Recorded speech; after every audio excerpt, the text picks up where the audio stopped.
Well, welcome to the 700 Club. Israel is changing the face of the Middle East. Those are the words of Israeli Prime Minister Benjamin Netanyahu after a weekend phone call with President-elect Donald Trump. Netanyahu said the two leaders had a very friendly talk. It focused on defeating Iran's proxy armies and recovering the hostages from Gaza. Chris Mitchell reports from Jerusalem. In his Sunday announcement, Netanyahu said he and Trump discussed the need to complete Israel's victory and declared it's a new Middle East. A year ago, I said something simple. We would change the face of the Middle East, and we're indeed doing so. Syria is not the same Syria. Lebanon is not the same Lebanon. Gaza is not the same Gaza. And the head of the axis, Iran, is not the same Iran. It has also felt the might of our arm. The Security Cabinet also met to discuss the next steps in Israel's multi-front war, including stopping Iranian armed shipments through Syria. After the fall of the Assad regime, the Russians are pulling out of their bases. While Netanyahu says Israel has no interest in confronting Syria, the IDF is increasing its presence in the Golan Heights and systematically destroying Syria's military infrastructure. I remind you that for decades, Syria was an active enemy state to Israel. It attacked us again and again. It allowed others to attack us from its territory. It allowed Iran to arm Hezbollah through its territory. Netanyahu and Trump also discussed freedom for the hostages. Antony Blinken said the moment has come to find a solution. So this is a moment to bring this to an end, and bring this to an end in a way that gets the hostages home and finally brings relief to people who suffered and continue to suffer every single day. In Syria, the country's new leader, Mohammed al-Golani, declared his group will implement Sharia law and have a morality police. The Ministry of Interior will have morality police led by clerics and mullahs. People will be told to obey Sharia without using sticks. If we move with a stick, this shows our inability to convey Sharia to people. We will respond with force to those who try to prevent us from implementing Sharia. Nina Shea, Director of Religious Freedom at the Hudson Institute, told CBN News what Sharia law means for Syrian Christians. They will have to conform with Muslim laws, Islamic law. That means that they will be restricted in what they can say, how they can pray, where they can pray. They will be restricted, and women will be very restricted in their dress, in particular. Shea says Christians in the West need to stand up for Syrian Christians at this dangerous time. Should stand up for these Christians. They should be a voice for them. They shouldn't, particularly, I think, bring pressure against Turkey, who is our NATO ally and who has supported HTS and is considered by the Christians that I've talked to there, Christian leaders, as a manager and an influencer of this rebellion that has taken place. Chris Mitchell, CBN News, Jerusalem. Well, the face of the Middle East is obviously changing. The only question is it for the good? I remember Arab Spring, all the promise of democracy that the U.S. troops going into Iraq was going to bring a whole new day. The Ba'athist dictatorships of Iraq and Syria would be overthrown. The Mubarak government in Egypt was overthrown. But who came into place? Well, in Egypt, it was the Muslim Brotherhood. In Iraq, when Obama ordered U.S. troops to withdraw, what came into power in northern Iraq was ISIS. This group in Syria is an offshoot of that.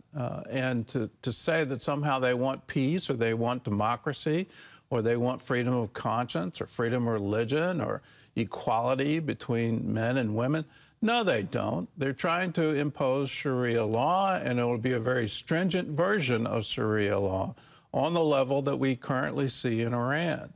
So this is, in my view, a very disturbing development and one that the whole world needs to wake up to. This rise of radical Islam is a danger to us all. And I'm amazed that the U.S. media, the European media, isn't raising alarm bells.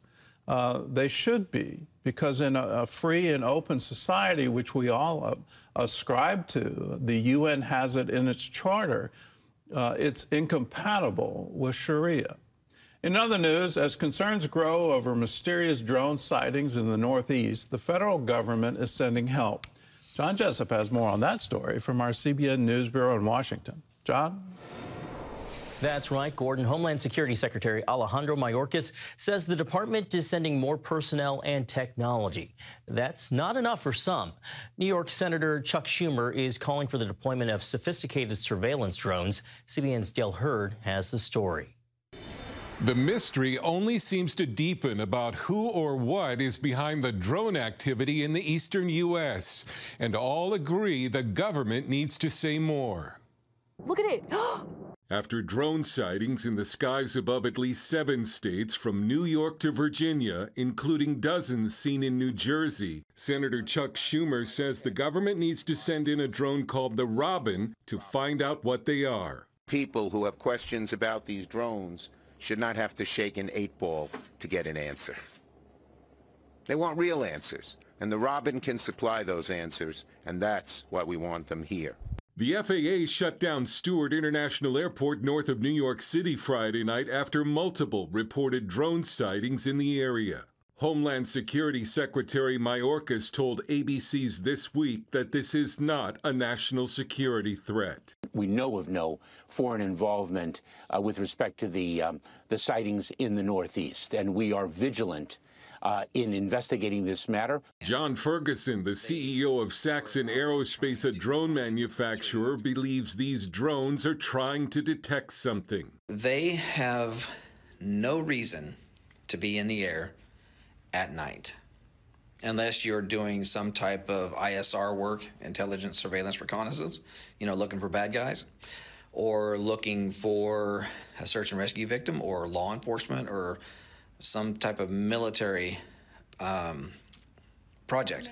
Former CIA officer Laura Bowman says statements by officials make her think the drone activity could be a classified exercise. The statements that have been made by John Kirby, who has said that these objects are not operating illegally. Congressman Jim Himes on the House Intelligence Committee does not believe the drones are foreign, and that by not being more forthcoming, the government is causing conspiracy theories to spread. There's a lot of us who are pretty frustrated right now. The answer we don't know is not a good enough answer. Now, let me say something that I know with confidence. It is not the Iranians. It is not the Chinese. They aren't Martians. I know that's very unsatisfying for people who want a Hollywood movie out of this. The FBI says it's processing roughly 5,000 drone-related tips, but found less than 100 have generated credible leads. The House Intelligence Committee is expected to receive a classified briefing on the drone sightings Tuesday.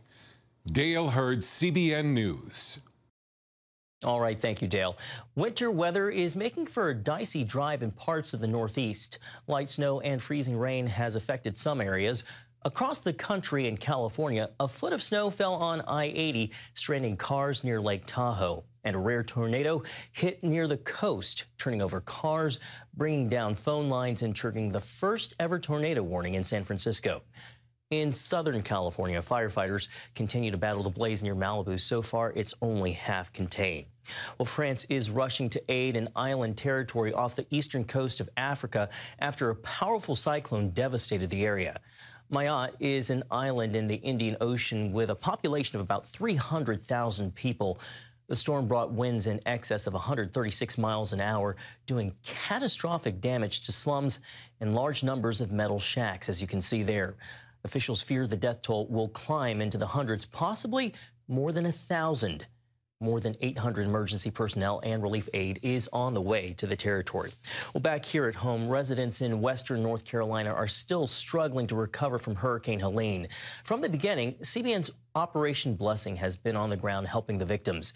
Now, during this Christmas season, the organization is shifting focus to bring a sense of holiday cheer. CBN reporter Brody Carter takes us to the heart of the effort. Snow's on the ground and Operation Blessing is still hard at work tackling massive projects just like this one, doing tree removal and work orders throughout the region. But now they're transitioning to Operation Christmas, working with several faith-based ministries, hoping to build houses throughout the Christmas season. That's what we're called to do. We're called to love and to serve people.